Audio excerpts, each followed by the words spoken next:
Ya, terima kasih Pak Charles. Ya, sekali lagi saya sapa teman-teman, Bapak Ibu sekalian. Selamat malam semua, Pak Charles, Pak Jacob, Bu Herlina, Pak Karli, Bu Eni, dan Bro Wiri. Ya, kita bersama-sama akan berdoa kepada Tuhan. Mari kita berdoa. Bapa di dalam surga yang kami sembah dalam nama anakmu Tuhan Yesus Kristus. Kami sungguh mengucap syukur kalau kami boleh dipertemukan dengan Bible Study pada malam hari ini. Bible Study pada bulan Juli. Seperti biasa Tuhan di Selasa pertama di setiap awal bulan. Kami mengucap syukur Tuhan untuk setiap kami yang telah bergabung dari berbagai kota yang ada. Satukanlah hati kami dan kami rindu mempelajari firman Tuhan. Kami sudah mempelajari kisah Yusuf dalam perjanjian lama 2 kali pertemuan. Hari ini adalah pertemuan ketiga Tuhan. Dan masih ada beberapa pertemuan lagi. Ya Tuhan, kalau Engkau pakai hambamu Yusuf di perjanjian lama. Kami rindu dari pembelajaran tersebut kami juga akan mempelajari untuk di zaman ini Bapak. Bagaimana iman, keteladanan daripada Yusuf yang menghadapi penderitaan begitu panjang. Tetapi dia tetap berserah kepada Engkau. Kami rindu Tuhan kalau kami ada mengalami kesulitan, penderitaan, atau apapun juga seperti Yusuf mungkin dengan versi berbeda. Melalui firman Tuhan pada malam hari ini boleh menguatkan setiap kami. Pakai hambamu yang penuh dengan keterbatasan ini menjadi berkat bagi setiap kami. Terima kasih Bapak, ini doa kami. Di dalam nama Yesus Kristus kami telah berdoa. Amin. Amin. Ya, Bapak Ibu yang terkasih, mari kita buka di dalam Kejadian pasal 41 ayat 33 sampai 43. Saya rindu kita Bapak Ibu boleh bergiliran secara sukarela, satu orang 2 ayat. Kejadian pasal 41 ayat 33. 1 ayat 33 sampai 43. Silakan yang sudah menemukan Bapak Ibu boleh Nih, sukarela. Ya, Mimi, nih. oke. Silakan. Kejadian 41 ayat 33 sampai 43. Masing-masing berapa ayat, Pak? 2 ayat, Pak. Ya, makasih Pak. Kejadian 41 ayat 33. Oleh sebab itu, baiklah tuanku Firaun mencari seorang yang berakal budi dan bijaksana, dan mengangkatnya menjadi kuasa atas tanah Mesir. Baiklah juga tuanku Firaun berbuat begini, yakni menempatkan penilik-penilik atas negeri ini, dan dalam ke7 tahun kelimpahan itu memungut 1/5 dari hasil tanah Mesir. Mereka harus mengumpulkan segala bahan makanan dalam tahun-tahun baik yang akan datang ini dan di bawah kuasa tuanku Firaun, menimbun gandum di kota-kota sebagai bahan makanan serta menyimpannya. Demikianlah segala bahan makanan itu menjadi persediaan untuk negeri ini dalam ke7 tahun kelaparan yang akan terjadi di tanah Mesir, supaya negeri ini jangan binasa karena kelaparan itu. Ya, Usul itu dipandang baik oleh Firaun dan oleh semua pegawainya. Lalu berkatalah Firaun kepada para pegawainya, "Mungkinkah kita mendapat orang seperti ini, seorang yang penuh dengan roh Allah?" Kata Firaun kepada Yusuf, oleh karena Allah telah memberitahukan semuanya ini kepadamu, tidaklah ada orang yang demikian berakal budi dan bijaksana seperti engkau. Engkaulah menjadi kuasa atas istanaku, dan kepada perintahmu seluruh rakyatku akan taat. Hanya tahta inilah kelebihanku daripadamu.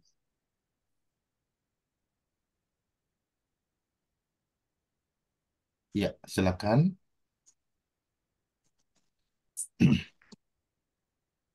Selanjutnya Firaun berkata kepada Yusuf, "Dengan ini aku melantik engkau menjadi kuasa atas seluruh tanah Mesir." Sesudah itu Firaun menanggalkan cincin materainya dari jarinya dan mengenakannya pada jari Yusuf. Dipakaikannya lah kepada Yusuf pakaian daripada kain halus dan digantungkannya kalung emas pada lehernya. Lalu Firaun menyuruh menaikkan Yusuf dalam keretanya yang kedua dan berserulah orang di hadapan Yusuf, "Hormat." Demikianlah Yusuf dilantik oleh Firaun menjadi kuasa atas seluruh tanah Mesir. Ya, terima kasih Pak Karli dan rekan-rekan yang sudah membacakannya. Oke, rekan-rekan, Bapak Ibu yang dikasih Tuhan Yesus, hari ini kita belajar beberapa bagian dari firman Tuhan mengenai kisah Yusuf. Yang pertama kita bisa pelajari adalah akan ada titik balik dalam kehidupan kita. Akan ada titik balik dalam kehidupan kita. Nah, pada waktu itu singkat cerita Firaun memiliki mimpi yang aneh, di mana dia melihat 7 lembu yang kurus memakan 7 lembu yang gemuk di tepi sungai Nil. Lalu kemudian ketika lembu yang kurus itu memakan yang gemuk, tetap dia masih kurus. Nah, kemudian dia bilang sama para ahli tafsir mimpi di Mesir. Kita tahu bahwa pada zaman dahulu memang sangat umum ketika ada raja atau petinggi yang bermimpi, lalu ada juga orang yang mempunyai keahlian tafsir mimpi. Sehingga mimpi-mimpi itu ditafsirkan dan ingin diketahui apa artinya dalam kehidupan sehari-hari. Nah, kemudian Firaun itu yang anehnya adalah dia bilang begini, mimpi saya itu apa? Ceritakan dan artinya sekalian. Nah, akhirnya mereka bingung. Lalu Firaun bilang, kalau kamu tidak bisa, kamu akan dibunuh satu keluarga. Semua orang yang ahli di dalam menafsirkan mimpi. Mereka bilang, siapa yang bisa bisa menceritakan mimpi dan sekaligus menafsirkannya? Kemudian kita tahu bahwa juru minuman itu bilang, aduh, ya Firaun, tuanku Firaun, saya minta maaf, saya lupa. Dia lupa 2 tahun Bapak Ibu. Boleh cek di tafsiran. Saya lupa dulu waktu saya ada di penjara, ada seorang bernama Yusuf. Waktu itu saya bermimpi dan juru roti pun bermimpi. Kami sangat khawatir mengenai mimpi kami. Yusuf berkata, ceritakanlah kepada kami mimpi apa. Dan Yusuf mengartikannya. Dan terjadilah sesuai apa yang Yusuf katakan. Di sini Yusuf dipanggil. Dan kemudian kita tahu bahwa dia mempersiapkan diri, ya, dikatakan dia mempersiapkan diri untuk bertemu dengan Firaun. Ya. Nah, pelajaran dalam kehidupan kita adalah Bapak Ibu yang terkasih, kadang-kadang dalam kehidupan ini kita mengalami kesulitan. Ya, ada yang masalah di dalam pendidikan, ada masalah dalam keuangan, ada juga orang mengalami sakit penyakit. Saya selaku hamba Tuhan, melayani kurang lebih 16 tahun, ketemu jemaat dengan berbagai pergumulan. Orang tua, orang muda, orang miskin, orang kaya, orang berpendidikan, orang kurang berpendidikan, apapun juga. Yang pasti adalah semuanya itu ada masalah. Ada yang bermasalah. Misalnya, ada keluarga yang bilang, dulu saya waktu pelayanan di Jambi, contoh Anton tolong dong doain, kami mau punya anak. Sampai kami tuh doa puasa sama-sama. Setelah sekian lama, akhirnya mereka memutuskan setelah mencoba inseminasi, tetap tidak bisa, mereka adopsi anak. Ada orang yang bermasalah, anaknya misalkan agak malas. Contoh Anton tolong dong doakan anak saya. Dia malas. Kami ini rajin, orang tua punya kehidupan keuangan yang baik. Masalah itu ada saja. Masalah kesehatan, sakit kanker, dan seterusnya ada. Kami hamba-hamba Tuhan mendoakan dan seterusnya. Tetapi Bapak Ibu terkasih, dari kisah Yusuf ini dikatakan akan ada titik balik dalam kehidupan kita bagi orang yang percaya. Amin Bapak Ibu. Saya rindu kita semua mengaminkan akan hal ini. Yusuf mengalami berbagai kesulitan. Dijual oleh saudaranya, kemudian jadi budak. Jadi budak dia sudah taat, bekerja dengan baik, dipercaya. Dia mengalami lagi yang namanya difitnah oleh istri Firaun. Masuk penjara. Sudah masuk penjara, dia tafsirkan mimpi. Dia bilang kepada juru minuman dan juru roti, kalau kalian nanti keluar, ingat saya. Saya tidak melakukan kesalahan yang menyebabkan saya harus masuk penjara ini. Saya nggak lakukan kesalahan apa-apa. Oke, oke. Dilupakan lagi 2 tahun Bapak Ibu. Mungkin kalau kita jadi Yusuf, kita bisa patah semangat. Ada orang patah semangat bisa melakukan hal-hal yang tidak baik. Tapi Yusuf bersabar. Ketika dia berfokus kepada Allah, Allah membuat Yusuf mencapai titik balik. Dia dipromosikan dalam kehidupannya. Karena imannya kepada Tuhan, Tuhan ingat. Dan Tuhan angkat dengan caranya yang ajaib. Bapak Ibu yang terkasih, Kira-kira kalau kita jadi Yusuf bisa nggak sih kepikiran, oh nanti saya kan ahli tafsir mimpi, nanti Firaun punya mimpi yang aneh yang hanya bisa saya tafsirkan. Kita kan nggak ngebayang Bapak Ibu ya, benar nggak? Kadang-kadang ya Bapak Ibu yang terkasih, teman-teman terkasih, kita kadang-kadang tuh nggak tahu gitu ya, kita tuh dipromosi jadi apa, dapat rezeki dari mana, gitu. Kadang-kadang kita nggak tahu loh Bapak Ibu, bener nggak? Kadang-kadang kita tuh nggak sadar gitu loh, oh ada aja rezeki tapi lewat jalan yang kita nggak duga. Ini yang disebutkan oleh firman Tuhan, poin pertama dalam firman Tuhan pada hari ini adalah akan ada titik balik dalam kehidupan kita. Saya tambahkan, bagi orang yang mengasihi Dia, yaitu Tuhan. Ya, ketika ada pembalikan seperti ini, ya, itu adalah sesuatu berkat bagi orang-orang yang mengasihi Tuhan. Firman mengatakan, dia berikan cincin, saya kasih kamu cincin ini. Kelebihan kamu, saya dari kamu hanya tata ini. Maksudnya adalah, Firman mengatakan bahwa kamu punya kuasa. Bapak Ibu terkasih, bayangkan Yusuf, seorang yang dipenjara, tampaknya nggak ada masa depan, hidupnya susah, jadi tahanan dikurung, dalam satu hari dibalik, dia punya kuasa atas Mesir. Firaun berkata, tanpa seizinmu, tidak ada orang bergerak di seluruh tanah Mesir ini. Bapak Ibu bisa bayangkan ya, kalau zaman sekarang itu cincin itu adalah kartu platinum. Bapak Ibu bayangkan kalau kita dikasih kartu platinum, ya, bro, sister, ini kartu platinum. Kau bisa beli apa saja, kau bisa makan apa saja, kau bisa bayar apa saja, unlimited. Wah, Bapak Ibu kita kalau dapat kartu begitu ya kita bisa kaget ya, sekaget-kagetnya. Kalau ada orang misalnya punya kekayaan, dia orang kaya, punya uang, punya mobil, punya rumah dan seterusnya. Di kartu platinum itu mungkin nggak kaget, tapi kalau ada misal di pinggir jalan Bapak Ibu, ada tukang sampah, dapat kartu platinum itu gitu loh. Misalnya, contoh, ya ini kan hanya contoh begitu. Dia dapat kartu platinum, dia kaget pasti, waduh, selama ini gaji saya terbatas. Pergi sana sini pakai motor, itu pun sudah motor jelek, motor yang udah tahun keluaran lama. Dapat kartu platinum seperti itulah yang Yusuf alami. Tuhan yang mengangkat Yusuf. Ya, dalam waktu beberapa jam, Yusuf diangkat dari seorang tahanan menjadi seorang pemimpin di seluruh tanah Mesir. Bapak Ibu terkasih, Allah sanggup membalikkan keadaan. Allah sanggup mengubah keadaan. Kita yang punya kehidupan yang cukup baik, sehat, keluarga yang harmonis, usaha yang baik, tidak perlu sombong. Tuhan bisa pakai dalam waktu beberapa detik orang kaya jadi orang miskin. Orang miskin jadi orang kaya. Tuhan bisa membalikkan situasi tersebut. Ya, kita melihat dalam kehidupan Ayub, dalam satu hari, Ayub menjadi miskin. Dalam satu hari, Ayub, 10 anaknya meninggal. Tentu kita tahu bahwa dalam cerita ini bukan karena kesalahan Ayub, tapi karena iblis tidak senang. Iblis mencari cara mencobai Ayub. Tetapi saya mau katakan di sini adalah bahwa Allah sanggup. Sanggup melakukan dan sanggup mengizinkan. Tetapi dalam hal ini, ketika Allah membalikkan situasi, kita harus belajar satu hal dari Yusuf. Bahwa Yusuf tidak berubah hatinya.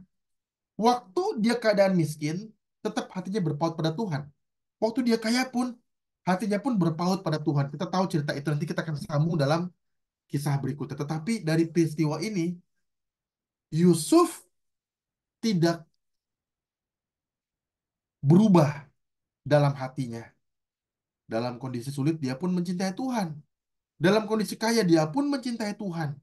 Nah, Bapak Ibu terkasih, waktu Allah membalikkan situasi, yang sulit adalah kita tetap punya hati kepada Tuhan. Amin, Bapak Ibu. Nggak gampang, nggak gampang, nggak mudah. Ya, Abraham Lincoln pernah mengatakan, kalau kamu ingin lihat orang seperti apa, berilah dia kedudukan. Nah, kalimat ini ada kalimat yang agung dari seorang Abraham Lincoln. Seingat saya dia presiden ke-27 di Amerika. Dia mengatakan kalau ada orang dikasih posisi pangkat yang tinggi, lihat hidupnya, itu baru ketahuan aslinya. Kenapa? Karena Bapak Ibu yang terkasih, waktu kita posisi nggak punya uang, kehidupan sulit, keluarga kurang harmonis, anak-anak mungkin kurang berprestasi, Kita bisa doa sama Tuhan, Bapak Ibu. Benar. Kita bisa datang dan bahkan banyak orang seperti itu. Bapak Ibu yang terkasih, saya tidak sedang menghakimi, tapi saya mau mengatakan bahwa kita kalau situ kita datang sama Tuhan tuh rajin. Kadang-kadang ini, bukan kadang-kadang, ini pun menegur hati saya. Dulu waktu anak saya sakit, cukup parah, dari lahir, kena penyakit Hirschsprung, saya tuh berdoa sama Tuhan tuh lebih rajin, lebih intens. Ya Tuhan, anak saya sakit, butuh operasi. Katanya operasi harus ke Singapura, ke Malaysia. Habis mungkin ratusan juta, aduh Tuhan dari mana gitu. Nah kalau orang dalam posisi yang terpuruk, dia mungkin bisa cari Tuhan. Walaupun ada juga orang terpuruk tidak mencari Tuhan. Tetapi coba bayangkan Bapak Ibu kalau kita punya kondisi yang baik, keluarga kita harmonis, uang kita cukup banyak, kita bisa makan ini itu, tempat tinggal yang cukup baik, kendaraan dan seterusnya. Apakah kita bisa mencari Tuhan seperti Yusuf mencari Tuhan dalam kondisi yang baik? Nah, itulah. Iya. Nah, itulah. Iya. Nah, itulah. Maaf sebentar.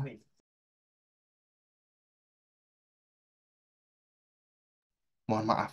Nah, jadi waktu kita menghadapi kondisi yang baik, iya. Jadi waktu kita menghadapi hal yang baik, kita mencari Tuhan, itulah kita belajar setia kepada Tuhan. Bapak Ibu yang terkasih, di dalam pembelajaran ini kita bisa melihat bahwa Yusuf di dalam tas. Maaf. Ya. Jadi di dalam masa penantian, Yusuf ini percaya kepada Allah dan tidak panik. Bapak Ibu yang terkasih, Yusuf ini menjadi orang yang tahu bahwa Tuhan itu bekerja. Jadi dia ketika masa sulit, dia tetap tabah. Nah, Bapak Ibu yang terkasih, nggak mudah dalam kondisi ekonomi yang sulit, dagang kurang laku, masalah dalam pekerjaan, anak buah, dan seterusnya.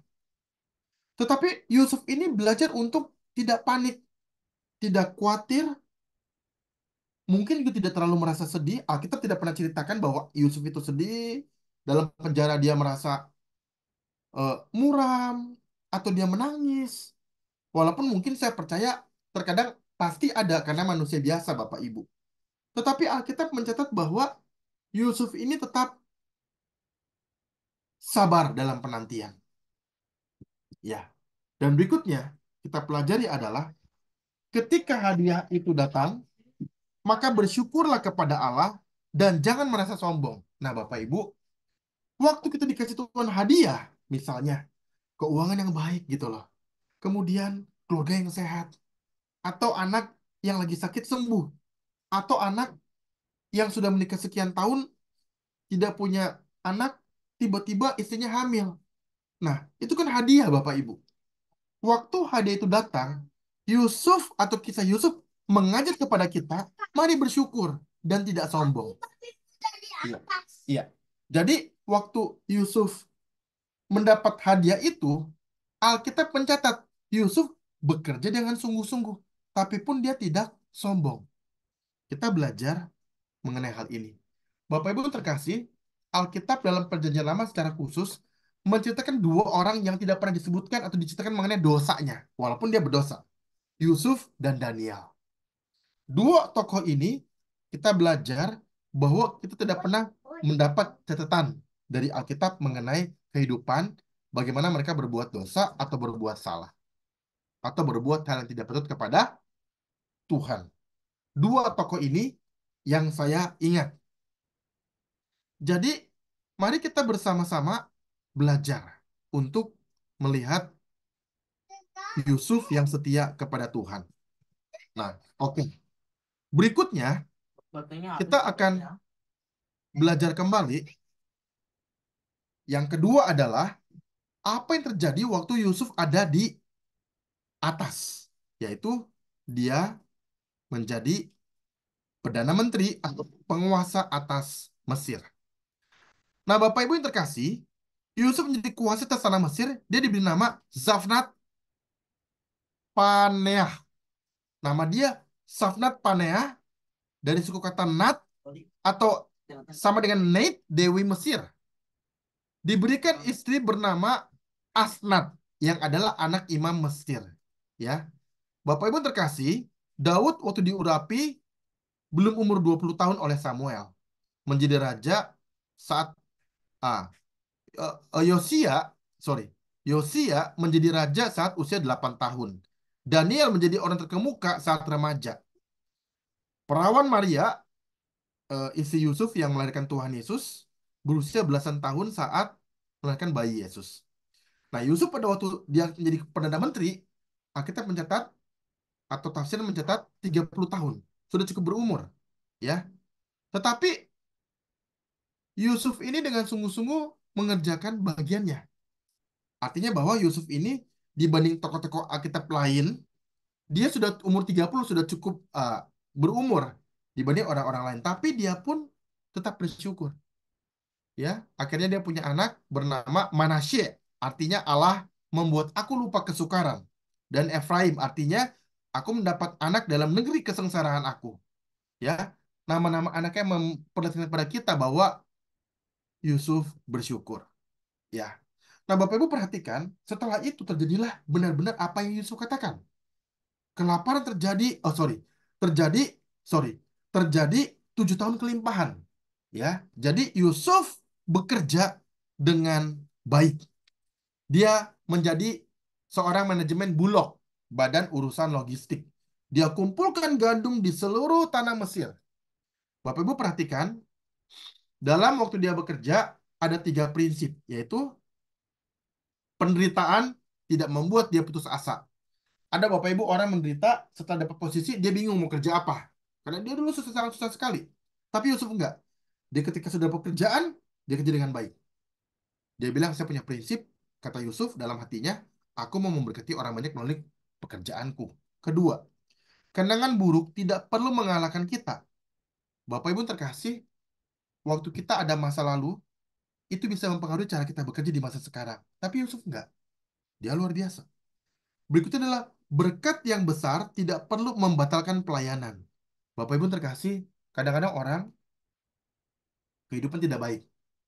Dia pelayanan, dia ke gereja rajin. Waktu dia sibuk bekerja, dapat uang banyak, dia lupakan Tuhan. Yusuf enggak. Yusuf ketika dia punya kehidupan yang baik, bekerja ini mengatasi masalah 7 tahun kelimpahan, tetap dia melayani Tuhan. Dia tetap melayani Tuhan. Ya. Yang ketiga kita bisa pelajari adalah Bapak Ibu, aktifkan suara hati yang dingin. Nah, di sini kita agak percepat ceritanya. Yusuf itu setelah 7 tahun kelimpahan, dia kumpulkan bahan makanan. Alkitab mencatat bahwa waktu itu setelah dikumpulkan bahan makanan, orang berhenti untuk menghitungnya karena sangat banyak gandum yang dikumpulkan oleh seluruh Mesir. Waktu itu memang panen besar-besaran, Bapak Ibu. Lahan begitu banyak dikumpulkan dari gudang demi gudang demi gudang demi gudang. Alkitab mencatat orang berhenti menghitungnya karena terlalu banyak gandum yang dikumpulkan. Kita tahu bahwa akhirnya orang-orang datang dari segala penjuru dunia ke negara Mesir. Saya sih nggak bisa bayangin ya Bapak Ibu ya, kalau seluruh dunia itu kelaparan. Orang harus ke sebuah negara untuk membeli makanan. Nggak pernah kebayang, tapi ini terjadi di dalam masa Yusuf. Bapak Ibu yang terkasih, ketika orang-orang Israel mereka kelaparan, Yakub mulai berkata kepada anak-anaknya, jangan diam saja, kamu ke Mesir. Di sini makanan sudah mau habis. Pergilah ke Mesir. Akhirnya mereka, anak-anak Yakub yang lain, mereka pergi ke eh, Mesir atau anak-anak daripada Israel. Nah, di sini mereka datang kepada Yusuf. Lalu Yusuf ingat kepada mereka. Yusuf ingat dan Yusuf mulai membuat tanda kutip sebuah skenario. Karena Yusuf ingin mengetahui adiknya Benyamin. Yusuf dan Benyamin kita tahu adalah anak dari Rahel, yaitu istri yang pernah dikasih oleh Yakub atau Israel. Nah, waktu ketika mereka datang, di sini kita melihat ada 3 hal sebagai bagian terakhir yang kita akan pelajari, yaitu Yusuf mengingat akan masa lalunya. Saudara-saudaranya itu menjual dia. Bapak Ibu terkasih, kalau kita ketemu orang yang dulu jahat sama kita, dan sekarang kita berkuasa, kita bisa melakukan apapun kepada orang yang jahat pada kita mau lakukan apa Bapak Ibu? Banyak orang, atau ada orang, kita nggak bilang banyak ya, mungkin kita menghakimi. Ada orang yang akan balas dendam. Oh, oke. Dulu kamu jual saya, saudara-saudaraku. Hari ini aku berkuasa, lihat saja. Kalian akan aku balas. Aku minta pengawal aku pukul kalian, aku bisa. Aku minta pengawal aku penjarakan kalian, aku bisa. Aku minta kalian disiksa, aku juga bisa. Mungkin Yusuf berpikir dalam hatinya, mau melakukan apa? Bapak Ibu terkasih, Yusuf mengaktifkan suara hati yang dingin. 3 hal yang Yusuf lakukan. Pertama, menanggung tanggung jawab atas kesalahan pribadi sendiri. Bapak Ibu yang terkasih, dia menanggung tanggung jawab atas kesalahan pribadi. Maksudnya adalah dia tidak menganggap hal-hal itu adalah kesalahan daripada saudara-saudaranya. Dia bersabar. Bapak Ibu ingat kejadian 15 ayat 20 mengatakan apa? Kamu mereka-rekakan yang buruk terhadap saya, tapi Allah mereka-rekakannya untuk kebaikan, yaitu untuk memelihara suatu bangsa, menyuruh aku ke sini mendahului kamu sekalian untuk memelihara bangsa yang besar. Nah, Bapak Ibu terkasih,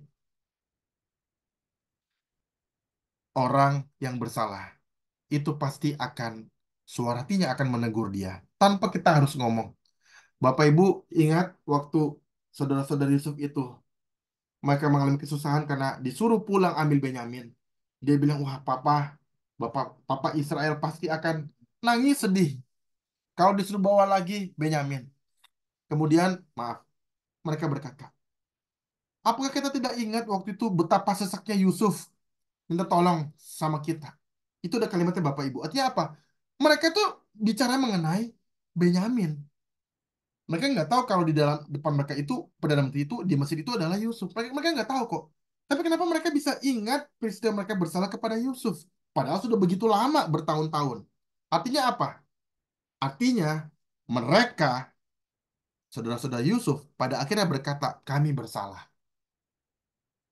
Bapak Ibu yang terkasih, kalau kita menjadi orang yang pendamai atau menjadi orang yang pemaaf, mengampuni orang bersalah kepada kita, Tuhan pun tahu hal itu. Tuhan pun memberikan hadiah kepada kita yang terbaik. Yang poin kedua mengenai suara hati adalah suara hati Anda akan dibangkitkan dan membuat persepsi Anda berbeda. Nah, Bapak Ibu yang terkasih, ketika Yusuf mengalami kesulitan, Yusuf pasti bergumul dengan Allah. Dia berdoa sama Tuhan, dia bilang, Tuhan, waduh susah sekali. Saya ini dijual oleh saudara saya. Masuk ke sebuah negara yang saya tidak kenal. Negerinya seperti apa, orangnya seperti apa. Tapi Yusuf sabar dan Allah membuat dia disembuhkan sakit hatinya. Akhirnya dia punya suara hati yang baik, suara hati yang positif, suara hati yang bersyukur isinya. Itulah yang Yusuf alami. Ketiga dari bagian ini adalah Allah mengaktifkan suara hati kita saat menerima ekspresi anugerah yang tak layak kita terima. Waktu kita mengalami kesulitan Bapak Ibu, tetapi kita tetap sabar dan beriman kepada Tuhan, akhirnya Tuhan pun memberikan anugerah yang besar. Sehingga kita tetap punya suara hati yang baik. Bapak Ibu, bayangkan kisah Yusuf ini. Dia mengaktifkan suara hati yang dingin. Waktu itu bisa saja Yusuf merasa dingin, merasa kesal, merasa marah, merasa eh, ingin meluapkan isi hatinya kepada saudara-saudaranya ketika saudara-saudaranya itu datang untuk meminta bahan makanan. Tetapi Yusuf mengaktifkan suara hatinya dan dia tetap bersyukur kepada Tuhan dan tidak berbuat dosa kepada saudara-saudaranya yang telah menjual, mencelakakan dia waktu dia masih remaja. Bapak Ibu terkasih, tidak tahu Bapak Ibu sedang menghadapi masalah apa, pergumulan apa. Tetapi saya rindu cerita Yusuf pada malam hari ini menguatkan kita. Bagaimana ketika kita mau bersabar, Tuhan akan membalikkan situasi. Bapak Ibu mungkin punya pergumulan, punya kesulitan, punya hambatan, tetapi percayalah bahwa Tuhan akan menolong kita semua. Amin. Saya memberi kesempatan kepada Bapak Ibu untuk sharing atau untuk menanggapi atau untuk bertanya, silakan. Kalau Bapak Ibu ada menanggapi masalah Yusuf, kisah Yusuf ini, silakan. Terima kasih.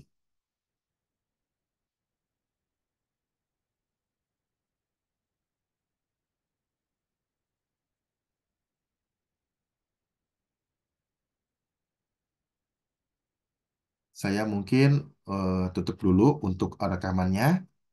Rekamannya sampai di sini.